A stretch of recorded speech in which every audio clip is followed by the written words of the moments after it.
نحمده ونصلي ونسلم على رسوله النبي الكريم وعلى آله وأصحابه أجمعين. اللهم صل على سيدنا ومولانا محمد وعلى آل سيدنا ومولانا محمد وبارك وسلم صلاة وسلاما كثيرا كثيرا. توفیق الہی اپنے مرشد پاک کی برکت سے عشاء کی اس نشست میں شمائل نبوی صلی اللہ علیہ وسلم کا درس چل رہا ہے، اور اس نیت اور ارادے کے ساتھ کہ اللہ تعالیٰ اس ذکر حبیب کی برکت سے اس کرونا کی وبا سے سارے عالم کو اللہ نجات عطا فرمائے، اور اس ذکر حبیب کی برکت سے اللہ اپنے حبیب کی سچی محبت، آپ کی اطاعت، آپ کی معیت اور آپ صلی اللہ علیہ وسلم کی شفاعت اللہ ہم سب کو نصیب فرمائے. رسول اللہ صلی اللہ علیہ وسلم کی عادات طیبات کے بارے میں بات چل رہی ہے. آج جو عنوان ہے کہ جب کوئی نیا پھل آتا تھا، کوئی نیا میوہ آتا تھا اور وہ حضور صلی اللہ علیہ وسلم کی خدمت میں پیش کیا جاتا، تو اس وقت آپ صلی اللہ علیہ وسلم کا انداز مبارک کیا ہوتا تھا. یہ بات ذہن میں رکھنی چاہیے کہ جو بھی نئی آنے والی نعمت ہو تو اسے اللہ تعالیٰ کی عطا، اللہ کا فضل سمجھنا چاہیے اور اس کی دل سے قدردانی کرنی چاہیے. اور آپ کی عادات مبارکہ سے ہمیں یہی پتہ چلتا ہے کہ آپ صلی اللہ علیہ وسلم اللہ کی نعمت کے سب سے زیادہ قدردان تھے. جیسی قدردانی آپ نے اللہ کی نعمتوں کی اور جیسی شکر گزاری آپ صلی اللہ علیہ وسلم نے کی، ایسی قدردانی اور شکر گزاری کوئی کر نہیں سکتا. جب آپ صلی اللہ علیہ وسلم کی خدمت میں موسم کا نیا میوہ یا نیا پھل پیش ہوتا تو آپ صلی اللہ علیہ وسلم اس کو آنکھوں پر اور ہونٹوں پر رکھتے، یعنی اسے چومتے بھی تھے، اسے آنکھوں پر بھی رکھتے تھے، اور اس کے بعد یہ الفاظ ارشاد فرماتے، یعنی دعا کے الفاظ، اللہم کما اریتنا اولہ ارینا آخرہ. اور پھر آپ صلی اللہ علیہ وسلم کی خدمت میں جو سب سے کم عمر بچہ ہوتا اس کو وہ عنایت فرما دیتے. تو پہلی چیز تو یہ کہ اس آنے والی نعمت کی قدر فرماتے، اسے اپنی آنکھ پر رکھتے، اسے آپ صلی اللہ علیہ وسلم چومتے. اس سے پتہ چلتا ہے کہ اللہ کی نعمت کی قدردانی کتنی ہے. اور پھر یہ الفاظ جو آپ دعا میں ارشاد فرماتے، اللہم کما اریتنا اولہ ارینا آخرہ، کہ یا اللہ جیسے یہ نعمت آپ نے ہمیں شروع میں عطا کی ہے، شروع میں یہ نعمت دکھلائی ہے، تو اسی طرح آخر تک اس نعمت کو ہمیں دکھلائیے اور یہ آخر تک ہم اس نعمت کو برتیں، اس نعمت کو استعمال کریں. کیونکہ ایک ہے نعمت کا موجود ہونا اور ایک ہے اس نعمت سے فائدہ حاصل کرنا. کبھی ایسا ہوتا ہے کہ نعمت تو موجود ہوتی ہے لیکن انسان اس نعمت سے فائدہ حاصل نہیں کر پاتا. کھانا موجود ہوتا ہے لیکن کوئی بیماری ایسی ہوتی ہے کہ وہ کھانا کھا نہیں پاتا. تو دونوں چیزیں ہیں کہ نعمت بھی موجود ہو اور ہم اس نعمت کو برتنے والے بھی ہوں. اور جس طرح ابتدا میں ہم اس نعمت کو برت رہے ہیں تو آخر تک یا اللہ ہم اس نعمت کو برتتے رہیں.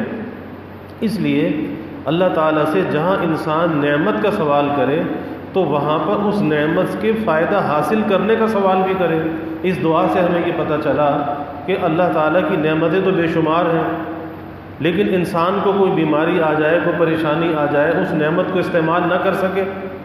تو ظاہر ہے وہ نعمت موجود ہے لیکن اس کے کسی کام کی نہیں، تو اللہ تعالیٰ کی نعمت کی یہ بھی قدردانی ہے کہ وہ نعمت ہمارے استعمال کے اندر آ جائے۔ اور پھر آپ کی عادت مبارکہ یہ تھی کہ جب بھی کوئی نئی چیز آتی تھی تو آپ جب چیز کو تقسیم فرماتے تھے تو جو سب سے کم عمر بچہ ہوتا، چھوٹا بچہ ہوتا، سب سے پہلے آپ وہ چیز اس بچے کو دیتے تھے۔ اور اس میں بھی اگر کوئی بچی ہو، جیسے گھروں میں ہم چیز لے کر آتے ہیں، اب دیکھنا چاہیے کہ جب گھر میں ہم کوئی چیز لے کر آئے، اب اسے گھر میں تقسیم کرنا ہے، تو گھر میں جو سب سے چھوٹا بچہ ہو اور ان بچوں میں جو بچی چھوٹی ہو تو سب سے پہلے اس کو ترجیح دینی چاہیے، پھر جو اس سے بڑا ہو، پھر جو اس سے بڑا ہو، اور سب سے آخر میں جو خود تقسیم کرنے والا ہے وہ سب سے آخر میں خود لے۔ جیسے آپ صلی اللہ علیہ وسلم کی عادات میں سے یہ بات گزر چکی ہے کہ جب آپ چیز کو تقسیم فرماتے تھے تو پہلے سب کے درمیان وہ چیز تقسیم فرماتے تھے اور سب سے آخر میں آپ صلی اللہ علیہ وسلم خود اس چیز کو استعمال فرماتے تھے۔ اب اس کے بعد دوسری جو آپ کی عادت مبارکہ، وہ کسی کے مکان پر جب آدمی جاتا ہے یا کسی کے مکان میں داخل ہونا چاہتا ہے تو یہ معاشرت کا بڑا اہم مسئلہ ہے، استئذان کا مسئلہ، اجازت کا مسئلہ۔ اس میں حضور صلی اللہ علیہ وسلم کی عادت مبارکہ کیا تھی؟ حضور نبی کریم صلی اللہ علیہ وسلم اپنے کاشانہ نبوت میں تشریف فرما ہوتے، حجرہ مبارکہ میں تشریف فرما ہوتے، اور کوئی شخص ملاقات کے لیے حاضر خدمت ہوتا اور بصورت عام عادت کے کہتا کہ اندر آ جاؤں، تو آپ صلی اللہ علیہ وسلم خادم کو حکم دیتے کہ جاؤ اور اس کو گھر میں آنے کا قاعدہ سکھاؤ کہ کسی سے اجازت کس طرح سے لی جاتی ہے اور کسی کے گھر میں داخل ہونے کا قاعدہ کیا ہے، اصول کیا ہے۔ اب اس سے پتہ چلتا ہے کہ ہمارا دین، ہمارا مذہب کتنا ہمہ گیر ہے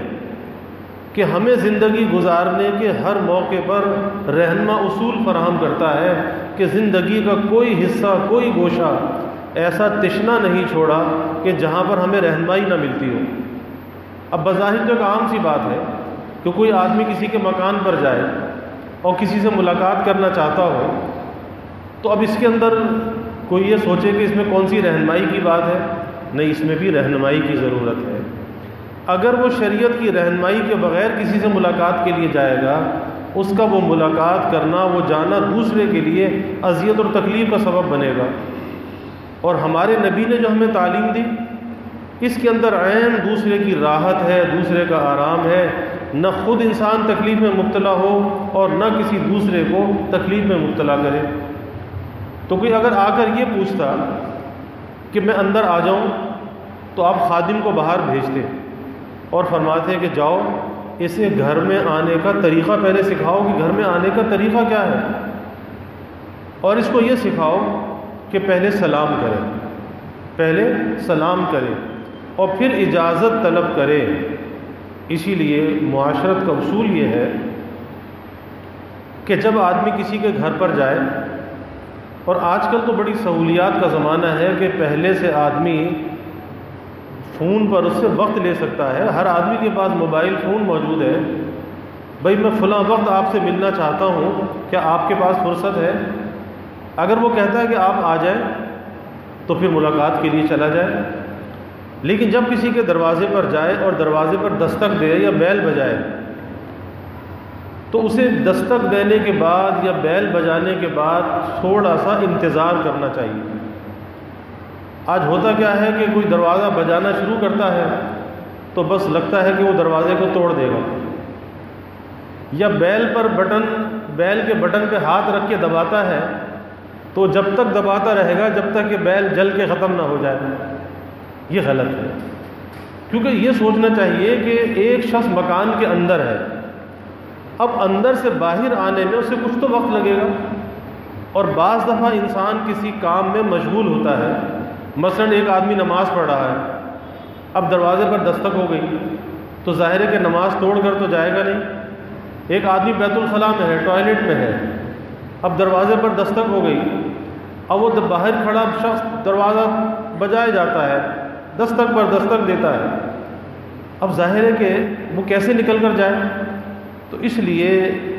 اصول یہ ہے کہ جب دروازے پر ایک دفعہ دستک دے لے تو پھر اسے انتظار کرنا چاہیے، اور یہ سوچ کر کہ بھائی ہاں اندر سے کسی کو آنے میں کچھ وقت تو لگے گا، اور اتنی انسان کی طبیعت کے اندر تحمل اور برداشت ہونا چاہیے، ہمارا دین ہمیں یہ سکھاتا ہے۔ اور یہ تو کسی اور کے گھر پر جانے کی میں بات عرض کر رہا ہوں، کبھی ایسا بھی ہوتا ہے کہ انسان اپنے گھر پہ جاتا ہے، اب گھر کے اندر بوڑھی ماں ہے، بیوی ہے، یا گھر کا کوئی اور فرد ہے، خواتین ہے، کوئی بہن ہے، کوئی بیٹی ہے، اب دروازے تک آنے میں کسی وجہ سے دیر ہو گئی، اب تو صاحب ان کا تو غصہ آسمان پہ پہنچ گیا، اس نے کہا ارے اتنی دیر ہو گئی مجھے کھڑے ہوئے اور آپ سنتے نہیں ہو، اور گھر میں آ کر اس نے قہر ڈھا دیا۔ گھر میں اس کا آنا باعث مہر ہونا چاہیے تھا، وہ بجائے باعث مہر ہونے کے باعث قہر ہو گیا کہ قہر ڈھا دیا۔ اب یہ کیا چیز ہے؟ یہ ایک انسان کے اندر ایک تکبر اور بڑائی کا مادہ ہوتا ہے، وہ یہ چاہتا ہے کہ بس میری زبان سے جو بات نکلے، جو آرڈر نکلے، فوراً پورا ہو جائے۔ اس لیے اپنی طبیعتوں کو بنانا چاہیے، اپنی طبیعتوں کو سنبھالنا چاہیے، ضبط کی، تحمل کی، برداشت کی انسان کو عادت ہونی چاہیے، اور کسی دوسرے کی مجبوری کو سمجھنا چاہیے کہ اگر کسی کو دروازے پر آنے میں تاخیر ہو رہی ہے تو بجائے اس کے کہ غصے میں آپے سے باہر ہو جائے، یہ سوچ کر برداشت کرنا چاہیے کہ ممکن ہے کہ گھر والے کسی کام میں مشغول ہوں گے، تو اس لیے تھوڑا سا انتظار کر لینا چاہیے، اس لیے اس معاملے میں عجلت نہیں کرنی چاہیے۔ اب دروازے پر کتنی مرتبہ دستک دیں؟ اللہ کے حبیب صلی اللہ علیہ وسلم کی عادت مبارکہ تھی کہ جب کسی کے دروازے پر آپ تشریف لے جاتے تو 3 مرتبہ آپ صلی اللہ علیہ وسلم سلام فرماتے، یعنی سلام فرماتے اور خاموش ہو جاتے، پھر سلام فرماتے، پھر خاموش ہو جاتے، پھر تیسری مرتبہ سلام فرماتے، اگر کوئی جواب نہ آتا تو آپ صلی اللہ علیہ وسلم وہاں سے واپس ہو جاتے۔ اور پھر اس کا برا بھی نہیں ماننا چاہیے، اگر کوئی گھر والا، ممکن ہے کہ گھر میں کوئی بھی نہ ہو، تو بعض لوگ اس کا برا مان جاتے تھے کہ ہم تو گھر پہ گئے تھے اور اندر سے کوئی جواب ہی نہیں ملا۔ تو بھائی ممکن ہے کوئی بوڑھا گھر میں ہو، کوئی بیمار گھر میں ہو جو دروازے تک نہ آ سکتا ہو، گھر میں کوئی بچہ نہ ہو، کوئی جواب دینے والا نہ ہو، تو برا ماننے کی کون سی بات ہے؟ اس میں کوئی برا ماننے کی بات تو نہیں ہے۔ یہ برا ماننا جو ہے نا طبیعت کا، یہ تکبر اور بڑائی کی عکاسی کرتا ہے کہ طبیعت میں تکبر اور بڑائی ہے، اور یہ اللہ کو پسند نہیں ہے، اللہ کو بندے کی عاجزی اور انکساری پسند ہے، تو اس لیے برا نہیں ماننا چاہیے۔ اور ایک ادب یہ بھی ہے کہ جب آدمی کسی کے دروازے پر جائے، دروازے پر دستک دے یا اس کی بیل بجائے، تو اسے یہ چاہیے کہ یا دائیں ہٹ کر کھڑا ہو یا بائیں ہٹ کر کھڑا ہو، کیونکہ وہ گھر والا جب گھر کا دروازہ کھولے گا یا کوئی خاتون گھر کا دروازہ کھولے گی، وہ پوچھے گی کہ کون ہے، تو کہیں گھر کی بے پردگی نہ ہو، اس لیے دائیں کو کھڑا ہو یا بائیں کو کھڑا ہو۔ اور دوسری بات یہ ہے کہ اگر وہ صاحب خانہ کہیں اوپر رہتا ہے تو نگاہ اٹھا کر بار بار اوپر نہ دیکھے۔ بہت سے لوگ کیا کہ تادا باندھ کر اوپر ہی دیکھنے لگتے، اوپر نہ دیکھے۔ ممکن ہے کہ گھر کی کوئی خاتون اوپر سے جھانک کر دیکھے اور ادھر نگاہ اوپر جا رہی ہو اور اس کی بے پردگی ہو جائے، اس معاملے میں بھی احتیاط ہونی چاہیے۔ اور جب وہ صاحب خانہ دروازے پر آئے تو پہلے سلام کرنا چاہیے۔ سلام کرنے کے بعد اگر وہ پوچھتا ہے کون، تو پھر یہ نہیں کہ میں، بہت سے لوگ اپنے گھر پہ بھی جاتے ہیں اور اپنے گھر پہ گئے، دروازے پر دستک دی، تو ظاہر ہے کہ آج کل کے حالات ایسے ہیں، سیکورٹی کے مسائل ہیں، چوری ڈکیتی وارداتیں عام طریقے سے ہو جاتی ہیں، تو گھر والے بھی پوچھتے ہیں کہ بھائی کون ہے؟ اب یہ باہر کھڑا ہوا کہتا میں۔ حضور صلی اللہ علیہ وسلم کی خدمت میں کوئی شخص آیا تو جب دستک دی، آپ نے پوچھا کون؟ من، کون؟ کہتا ہے کہ میں، انا۔ آپ نے کہا کہ کیا انا لگا رکھی ہے، میں۔ سیدھا اپنا نام بتاؤ کہ میں کون، اپنا نام بتاؤ، میں عبداللہ، میں عبد الرحمن، میں زید، میں بکر، میں عمر، اپنا نام بتاؤ، چاہے اپنے گھر کے دروازے پر کیوں نہ کھڑے ہو، لیکن اپنا نام بتانا چاہیے۔ یہ وہ معاشرت کے اصول ہیں جو اللہ کے حبیب صلی اللہ علیہ وسلم نے ہمیں تعلیم فرمائے ہیں، اور اس کے اندر ہماری آسانی ہے، اس میں عافیت ہے کہ کسی کو تکلیف نہیں ہوتی۔ تو آپ اپنے خادم کو حکم دیتے کہ گھر میں آنے کا اسے ادب سکھلاؤ، طریقہ سکھلاؤ کہ پہلے یہ سلام کرے، اور سلام کرنے کے بعد پھر اجازت طلب کرے کہ اب میں اندر آ سکتا ہوں، اور جب صاحب خانہ اجازت دے دے پھر گھر میں داخل ہو جائے۔ اسی طرح اگر کوئی بغیر اجازت چاہے اندر آپ صلی اللہ علیہ وسلم کے پاس چلا جاتا، اجازت بھی نہیں لی، گھر میں داخل ہو گیا، آپ صلی اللہ علیہ وسلم اس کو گھر سے واپس کر دیتے اور فرماتے کہ جاؤ اور باہر جا کر پہلے سلام کرو، اجازت لو، پھر اندر آؤ، کیونکہ اللہ نے قرآن میں استیزان کے مسئلے کو بیان کیا ہے کہ کس طرح سے کسی کے گھر پہ اجازت لے کر اس کے گھر میں داخل ہونا چاہیے۔ اگر کوئی شخص آپ صلی اللہ علیہ وسلم سے اندر آنے کی اجازت چاہتا اور حسب قاعدہ پوچھتے کہ کون ہے، اور وہ حسب قاعدہ عام کہتا کہ میں، تو آپ صلی اللہ علیہ وسلم کی طبیعت مبارکہ کو یہ جواب بہت ناپسند ہوتا، ناپسند فرماتے، اور فرماتے کہ میں کیا کرتے ہو، انا یہ کیا کرتے ہو، میں کیا کرتے ہو، اپنا نام کیوں نہیں لیتے، اپنا نام بتاؤ کہ میرا یہ نام ہے۔ اگر کسی کے ذریعے کسی شخص کو بلایا جاتا اور وہ شخص لانے والے کے ہمراہ بغیر اجازت چاہے اندر آ جاتا تو اس کو آپ صلی اللہ علیہ وسلم برا خیال نہیں فرماتے تھے کہ کسی شخص کو بلایا اور وہ آیا، اب چونکہ بلایا گیا ہے اور بغیر اجازت کے وہ اندر آ گیا، اس کا آپ برا نہیں خیال فرماتے تھے۔ اگر حضور نبی کریم صلی اللہ علیہ وسلم خود کسی کی ملاقات کے لیے تشریف لے جاتے تو عادت طیبہ تھی کہ 3 مرتبہ سلام کر کے اجازت داخلہ طلب فرماتے۔ اب یہ سکھایا جا رہا ہے آپ کا ہر عمل امت کے لیے تعلیم ہے کہ جیسا میں نے کیا ایسا تمہیں کرنا چاہیے۔ تو 3 مرتبہ سلام فرماتے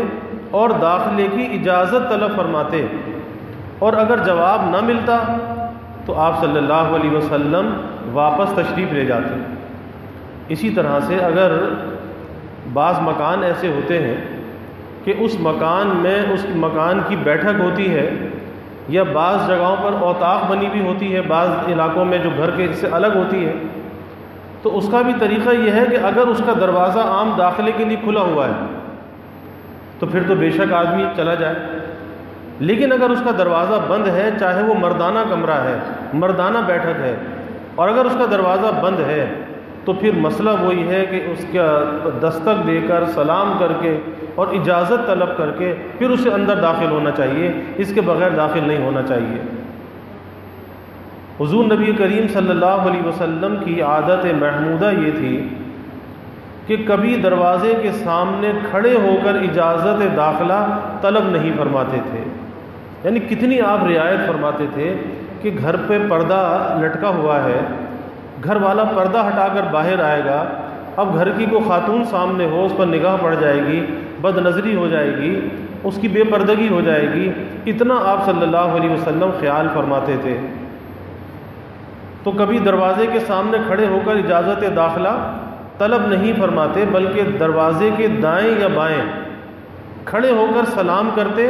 اور پھر اندر آنے کی اجازت طلب کرتے۔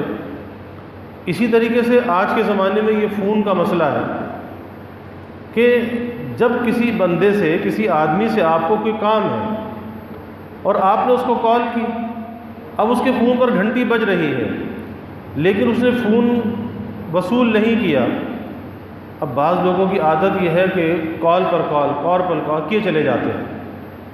تو یہاں پہ یہ سمجھنا چاہیے کہ جب فون ریسیو نہیں ہو رہا تو ہو سکتا ہے اس کا فون سائلنٹ پہ لگا ہوا ہو سکتا ہے وہ فون گھر پہ رکھ کر کہیں باہر نکلا ہو، کہیں دکان پر رکھ کر باہر نکلا ہو، ہو سکتا ہے وہ نماز میں مشغول ہو، اب رنگ پر رنگ بجے چلے جا رہی ہے۔ بعض دفعہ نماز میں ایسا ہوتا ہے کہ کسی کے فون پر رنگ بجی، اس نے ہاتھ سے بند کر دیا، پھر بجنا شروع ہو گئی، پھر بند کیا، پھر بجنا شروع ہو گئی۔ اب وہ سامنے والا یہ نہیں سوچتا کہ آخر وہ کسی مجبوری کی حالت میں ہے، کسی مشغولی کی حالت میں ہے، وہ فون ریسیو نہیں کر پا رہا، تو اسے چھوڑ دینا چاہیے کہ اگر آپ کا نمبر اس کے پاس موجود ہے وہ خود کال بیک کر لے گا، آپ کو کال کر لے گا، اور اگر اس کے پاس نمبر نہیں ہے تو تھوڑا سا صبر کر لیجئے، تھوڑا سا توقف کر لیجئے، اور اس کے بعد آپ دوبارہ کال کر لیں۔ لیکن اتنا تو موقع دینا چاہیے، یہ نہیں کہ بس بعض لوگ کہتے ہیں جی دوبارہ کرو، دوبارہ کرو، دوبارہ کرو، کال پہ کال، پتہ چلا اگلے نے آگے دیکھا بیچارہ پریشان ہو گیا، جی 10 کالیں لگی ہوئی ہیں، اللہ خیر کرے، پتہ نہیں کوئی خیر کی خبر ہے یا نہیں ہے کہ اتنی ساری کالیں ایک دم سے لگ گئی۔ تو بعض اوقات انسان پریشان ہو جاتا ہے، تو یہ عجلت، یہ جلد بازی دوسرے کی پریشانی کا ذریعہ بن جاتی ہے، وہ بیچارہ گھبراہٹ کا شکار ہو جاتا ہے۔ اور پھر کبھی ایسا بھی ہوتا ہے کہ اس نے واپس کال کی، اب یہ صاحب مشغول ہو گئے، اب اس کا فون ریسیو نہیں ہوتا، اب اس کی پریشانی اور بڑھ گئی۔ اس نے کہا اللہ خیر کرے، 10 کالیں کی تھیں، اب میں اسے کال کر رہا ہوں، پتہ نہیں کس مصیبت میں ہے، کس پریشانی میں ہے۔ تو اس لیے یہاں پر بھی احتیاط کرنی چاہیے۔ ایک مرتبہ جب اس کو بیل دے دی، گھنٹی چلی گئی، اب اس کے بعد وہ خود کر لے گا، ورنہ کچھ دیر کے بعد آپ کر لیں، لیکن تسلسل کے ساتھ رنگ کرنا یہ بھی معاشرت کے اصول کے خلاف ہے۔ اللہ تعالی ہمیں حسن معاشرت کی توفیق عطا فرمائے اور اپنے نبی کی تعلیمات پہ چلنے والا بنائے۔ وآخر دعوانا الحمد للہ رب العالمین والعاقبۃ للمتقین والصلاة والسلام على اشرف الانبیاء والمرسلین اللہم صل علی سیدنا و مولانا محمد وعلی آل سیدنا و مولانا محمد وبارک وسلم۔ ربنا آتنا فی الدنیا حسنہ وفی الآخرۃ حسنہ وقنا عذاب النار۔ ربنا اتمم لنا نورنا واغفر لنا انک علی کل شیء قدیر۔ اللہم اعنا علی ذکرک و شکرک و حسن عبادتک۔ اللہم وفقنا لما تحب و ترضی من القول والعمل والفعل والنیت والہدی انک علی کل شیء قدیر۔ اللہم ارزقنا حبک وحب حبیبک صلی اللہ علیہ وسلم۔ اللہم ارزقنا شہادة فی سبیلک واجعل موتنا ببلد رسولک۔ یا اللہ یا رحمن یا رحیم یا کریم یا ارحم الراحمین یا اکرم الاکرمین۔ یا اللہ ہمارے گناہوں کو معاف فرما، یا اللہ ہماری خطایا سے درگزر فرما، یا اللہ اپنی محبت معرفت عطا فرما، اپنی رضا والی زندگی یا اللہ نصیب فرما، اپنے رضا والے کاموں کی یا اللہ توفیق عطا فرما، اپنی مرضیات پہ چلنا یا اللہ آسان فرما،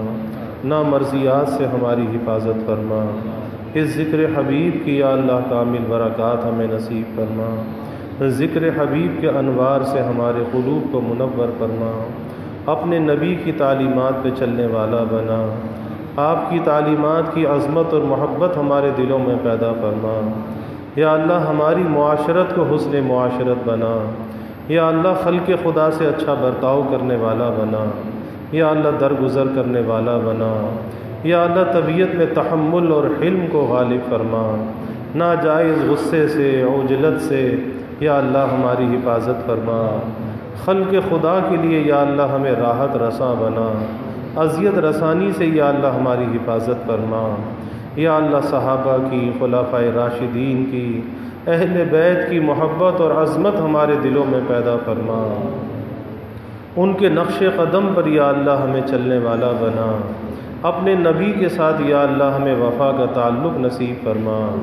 آپ کی غلامی میں جینے اور مرنے کی یا اللہ توفیق عطا فرما۔ یا اللہ ہمیں ختم نبوت کا ادنا سا سپاہی بنا،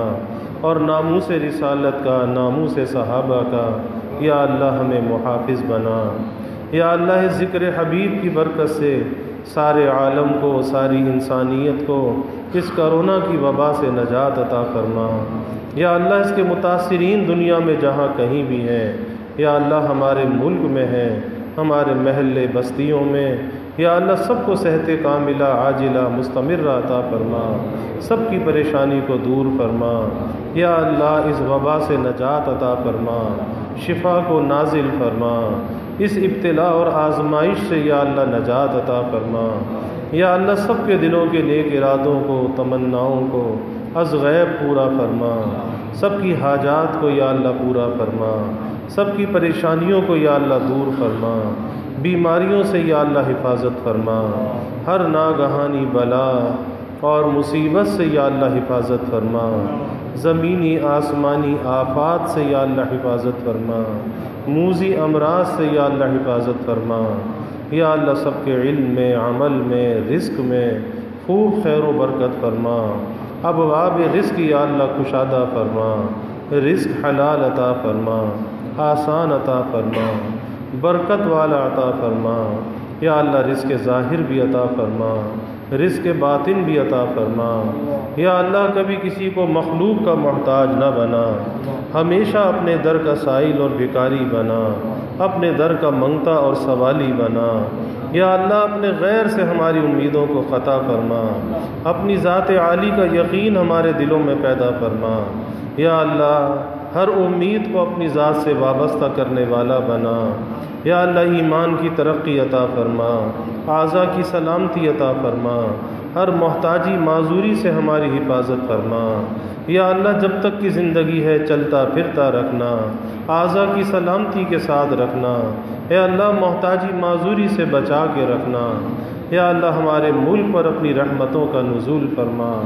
اس ملک کو امن کا سلامتی کا گہوارہ بنا، ہر قسم کی یا اللہ دہشت گردیوں سے، فرقہ واریت سے، مذہبی منافرت سے اس ملک کی حفاظت فرما، اس ملک میں رہنے والوں کی حفاظت فرما، یا اللہ ہمیں ایک بنا اور نیک بنا، کلمہ واحدہ پر یا اللہ پوری امت کو متحد فرما، یا اللہ دنیا میں جہاں کہیں بھی مسلمان آباد ہیں سب کے جان، مال، ایمان، عزت آبرو کی حفاظت فرما، یا اللہ گھر بار کی حفاظت فرما، اولاد کی یا اللہ حفاظت فرما، یا اللہ جتنے بھی حاضرین ہیں سب کے گھروں میں چین، سکون، عافیت، راحت عطا فرما، نعمتوں کی فراوانی عطا فرما، ہر قلت سے، دقت سے یا اللہ حفاظت فرما، ہر ابتلاء اور آزمائش سے یا اللہ حفاظت فرما، یا اللہ گھروں کے ماحول کو جنت نشاں بنا، آپس میں محبتیں، الفتیں پیدا فرما، نفرت کو، عداوت کو دور فرما، سب کی اولادوں کو نیک صالح بنا، مستقبل یا اللہ تابناک بنا، والدین کے لیے اولاد کو صدقہ جاریہ بنا، والدین کو اولاد کی خوشیاں دیکھنا نصیب فرما، یا اللہ جو مانگا وہ بھی عطا فرما، جو نہ مانگ سکے وہ بھی عطا فرما، ہمیشہ ہماری دعاؤں کو قبول فرما، اپنی بارگاہ میں مستجاب الدعوات بنا، ربنا تقبل منا انک انت السمیع العلیم وتب علینا انک انت التواب الرحیم وجزا اللہ عنا محمدا صلی اللہ علیہ وسلم ما هو آلہ وصلی اللہ تعالی وسلم علی النبی الکریم آمین برحمتہ۔